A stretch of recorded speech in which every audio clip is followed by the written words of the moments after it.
to limit all these previous civic rights that we once enjoyed.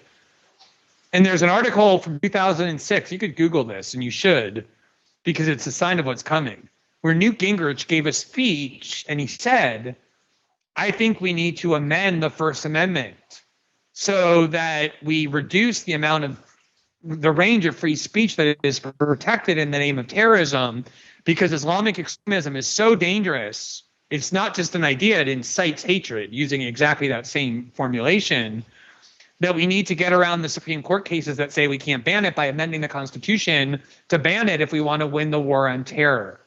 Another tactic that they used to use is the FBI would go searching for Muslim terror plots that didn't really exist. They would manufacture them because they wanted to keep fear levels high and convince people that the threat was much greater than it was. So they would get an informant, some guy who they caught on credit card fraud charges or whatever, who was Muslim, and they would say, hey, if you want to stay out of prison, you need to go work for us as an informant. And they would send them into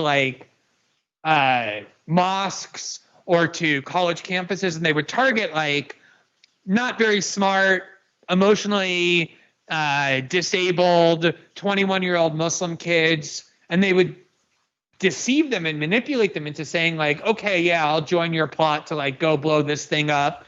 They would offer poor Muslim kids money. Hey, if you join the plot, I can get you $10,000. Oh yeah, my mother needs that. I'll join the plot. And then the FBI would come in at the last second and say, we just arrested this ring of Muslims who were plotting to blow up this bridge in Buffalo, when in reality it was the FBI's fucking plot. Yes. They were manufacturing those things. This is what they're going to do, Jimmy. It's exactly that. They're going to say the adversaries of the Democratic Party are not just Republicans or conservatives. These are fascists. They're domestic terrorists. And they're going to go find some group of 21-year-old meth heads in Montana, and the FBI is going to send in an informant, some white kid, and they're going to be hey, why don't we go murder Gretchen Whitman or Rahm Emanuel or whoever the fuck? And then they're going to be look, we just disrupted this plot. And then MSNBC is going to be breaking, CNN, breaking.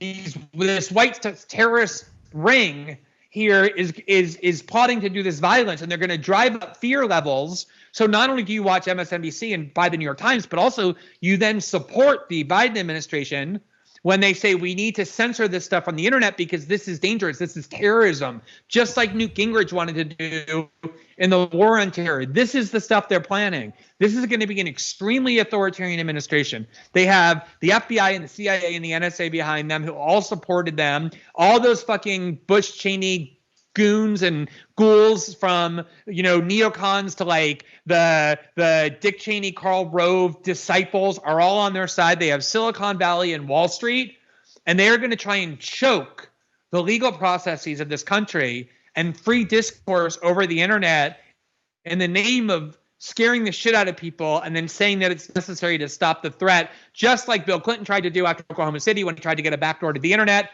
to stop the white militias, just like Bush and Cheney did by scaring everybody about Muslims. This is what they're going to do, is they're going to say, this is the new threat we face and we need these powers to stop it. Well, Glenn, that's